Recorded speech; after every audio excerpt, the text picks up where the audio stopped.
The breaking headline at this hour after President Trump's labor secretary faced the cameras today, publicly defending himself after that plea deal for multimillionaire Jeffrey Epstein years ago. Alexander Acosta now saying he stepped into that case because state prosecutors were about to let Epstein go free. Well, tonight, just in, reaction from the former state attorney for Palm Beach County, saying what Acosta said today was completely wrong. Tom Llamas was right there asking the questions in Washington. Tonight, with his job on the line, Labor Secretary Alexander Acosta defending his handling of the Jeffrey Epstein case while he was U.S. Attorney in Florida in 2008, arguing he stepped in when state prosecutors were going to let Epstein off without jail time. We did what we did because we wanted to see Epstein go to jail. He needed to go to jail. Epstein was only in county jail for 13 months and was allowed out to go to work 6 days a week. Court documents show more than 30 women accused him of sexually abusing them as teenagers. The deal he cut with Acosta's office allowed him to plead guilty to lesser felonies. I pled guilty to solicitation of prostitution. Acosta asked if he'd make the same deal today. We live in a very different world. Today's world treats victims very, very differently. Today's world does not allow some of the victim shaming that could have taken place at trial 12 years ago. But at the time, the plea deal was kept secret from Epstein's alleged victims. Courtney Wild says she was one of them. I was calling them and saying, hey, my name's Courtney Wild. I'm a victim of Jeffrey Epstein. Is there anything happening with this case? What's going on?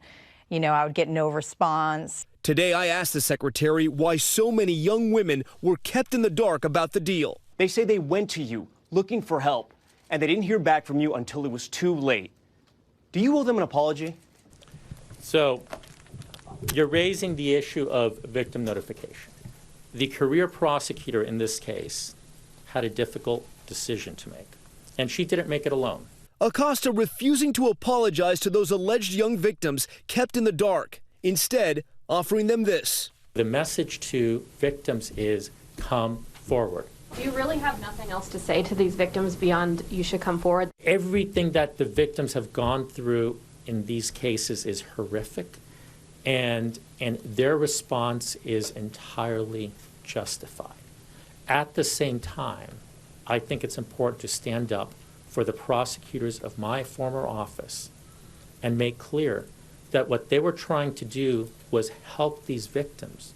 So far, President Trump standing by his embattled labor secretary. I feel very badly, actually, for Secretary Acosta. But the president did direct Secretary Acosta to face questions today. If at some point the president decides that I am not the best person to do this job, I respect that. And as the president decides, another one of Jeffrey Epstein's alleged victims now coming forward.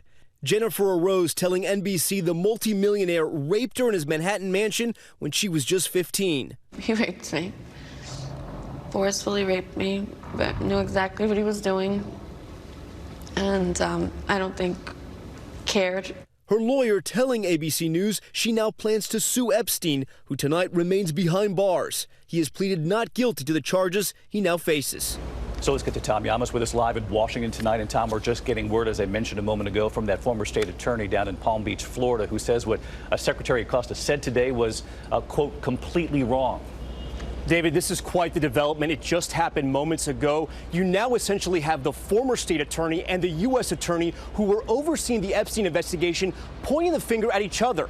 That former state attorney from Palm Beach County says Acosta was not only wrong, he pushed away a 53-page indictment to cut that secret deal with Epstein. He says now, all these years later, Acosta should not be allowed to rewrite history. David? All right, Tom Llamas on the case again tonight. Hi, everyone. George Stephanopoulos here. Thanks for checking out the ABC News YouTube channel. If you'd like to get more videos, show highlights, and watch live event coverage, click on the right over here to subscribe to our channel. And don't forget to download the ABC News app for breaking news alerts. Thanks for watching.